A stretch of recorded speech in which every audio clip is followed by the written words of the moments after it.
Hey everybody, Dustin with Adventure X Motoplex. Back here in our service center again with RJ. We have this 2008 Can-Am Outlander that is in for some service. You may have already seen this in another video, but we want to talk a little bit more about the clutching on this unit. So we're going to come over to the left-hand side, and this is all opened up, and our technician RJ made a discovery when he was inside here. So essentially what kind of led me to try to open this up is I had a lot of wet buildup here and along the bottom. So I thought that this whole entire clutch casing was filled with liquid. So I opened it up, and thankfully it's not. It's not a good thing if your dry clutch has oil in it. So essentially what I need to do at this point is determine if everything is working properly. And how these clutches work is you have your primary, which is on your engine side, and your secondary, which is on your transmission side. So as you rev up, what your primary does is it kind of closes around this belt, which starts it to drive. And when it does that, it puts tension on your secondary. And as it opens up, as it closes up, your secondary starts opening up, which puts a little bit more revolutions through the transmission. So I need to make sure that everything is moving properly and we don't have any grit anywhere, and make sure that these primary sheaves are all nice and smooth and don't have any kind of grooves in them. And then I am also going to need to clean out all of this grit down here, because that's not good if it gets into your clutch system. Yeah, you can definitely see a lot of grit in there. I don't know if the camera is going to show it, but the eye definitely shows that it looks like rough plastic, and that's supposed to be smooth. Correct. And what I believe what was happening is that this air box was getting some oil drip down in it, and you can see all the wet oil right there. But the breather for the transmission is actually right here. So if you follow that line up, your breather is right here, and it kind of sucks in air through here. So as you're traveling, all that oil kind of splattering everywhere. I believe it was sucking that oil inside and kind of building up all the stuff inside of there. Because the wear and tear on CVTs will create powder. And that is okay because it gets expended through kind of an exhaust system back here through the casing. But when that powder gets wet, it doesn't go anywhere. It's too heavy, so it stays into the casing. It's going to stick somewhere. Yeah. And gravity makes it fall. Now, another thing that we make sure is good when this gets opened up is your belt. Checking all the little, I don't know, I call them teeth, but I don't know, there's probably a more technical term. Teeth is a good term for it. And then looking for gloss on the side of the belt, which shows excess wear. Right.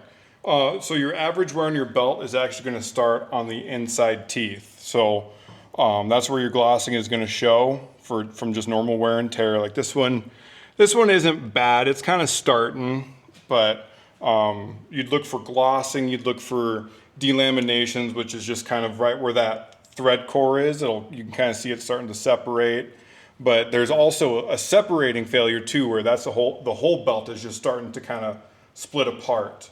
And also they call it hourglassing, and that's kind of like divots kind of taken out of the belt, but it kind of looks like a wave through it. And they call it hourglassing. So those are kind of all things to keep an eye on your belt, but glossing is the normal. And I imagine when it's hourglassing, you get surges in your power. Absolutely. And you would feel that just even probably at a real low speed. You're going to get some lunging and a hard engage as well. Sure. When you first get it into going forward or reverse, and you start giving a little bit of throttle and it just kind of slams into gear, that would be a good indication of both hourglassing and the divots on your sheaves. I don't know if you can reach down in here, but so these are the faces of your sheaves, and you just want to make sure that those are nice and smooth. I mean, even that coloration right there is not a really good sign. That's usually a sign of overheating, but it's something that is acceptable. But as long as you don't have any grooves and you just kind of have to feel down in there with your finger, everything needs to be super smooth. So now, recently we took one apart that would be a really good example to show what it should not look like inside. So this is a primary on a different machine, and this customer said that a rock got into the clutch casing, and when I pulled the machine in, it seriously sounded like the machine, like the valves were just slapping each other when it was just idling, and it was all because of this. So a lot of times when your machine just starts making a noise, try to see where your clutch case is and just kind of put an ear on that side and ear on the other side. And if it seems to be quieter on the opposite side of the clutch, there's a good chance that your clutch is the issue, not your actual engine.